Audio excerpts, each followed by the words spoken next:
संत लूकस के अनुसार पवित्र सुसमाचार अध्याय 1 पद संख्याएं 36 से 46 तक।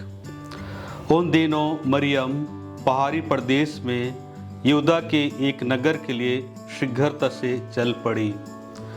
उसने जकरियस के घर में प्रवेश कर एलिजाबेत का अभिवादन किया।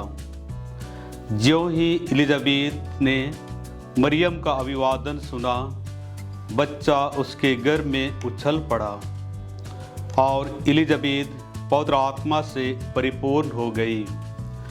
वह ऊंचे स्वर से बोल उठी, आप नारियों में धन्य हैं और धन्य है आपके गर्भ का फल।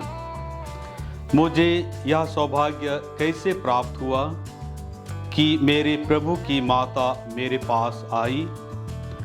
क्योंकि देखिए, ज्यों ही आपका प्रणाम मेरे कानों में पड़ा, बच्चा मेरे गर्भ में आनंद के मारे उछल पड़ा।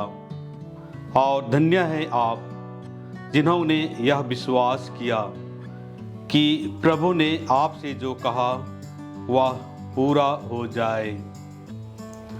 प्रभु का सुसमाचार। ख्रिस्त में मेरे प्रिय माता पिता, भाइयों एवं बहनों, हम अपने पूजन पद्धति में आगमन के चौथे रविवार में प्रवेश कर रहे हैं। माता कलीसिया 1 महीने से क्रिसमस की तैयारी करते आ रही है। हम आगमन काल के अंतिम समय में पहुंच चुके हैं। आगमन का समय हमारे लिए एक विशेष समय है।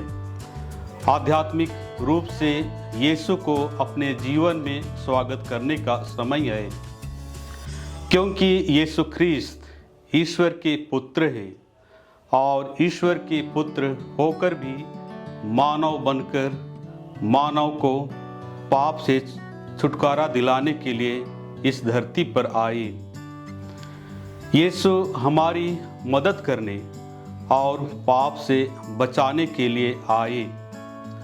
आज के पवित्र सुसमाचार में हम सबों ने सुना कि किस तरह से मरियम यीशु को अपने गर्भ में धारण कर शीघ्रता से एलिजाबेत की मदद करने के लिए चल पड़ी, क्योंकि एलिजाबेत गर्भवती थी जो 6 माह हो चुका था। मरियम एलिजाबेत के घर में प्रवेश कर अभिवादन किया।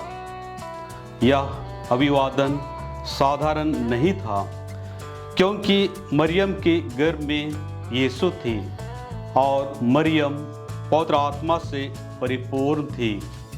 और तब जैसे ही एलिजाबेत ने मरियम का अभिवादन सुना, बच्चा उसके गर्भ में आनंद के मारे उछल पड़ा।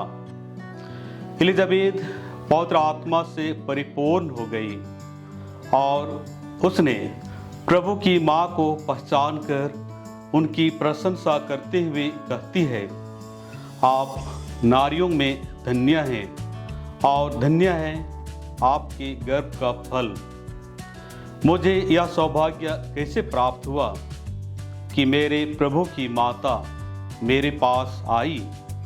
क्योंकि देखिए, ज्यों ही आपका प्रणाम मेरे कानों में पड़ा, बच्चा मेरे गर्भ में आनंद के मारे उछल पड़ा। प्रिय भाइयों एवं बहनों, यहाँ हम देख सकते हैं कि ईश्वर से कृपा प्राप्त 2 पवित्र धर्मी नारियों और 2 बच्चों का मिलन होता है और प्रभु को पहचान कर अपनी खुशी प्रकट करते हैं और अपने घर में साथ रखते हैं। प्रभु हमारे घर भी आएंगे।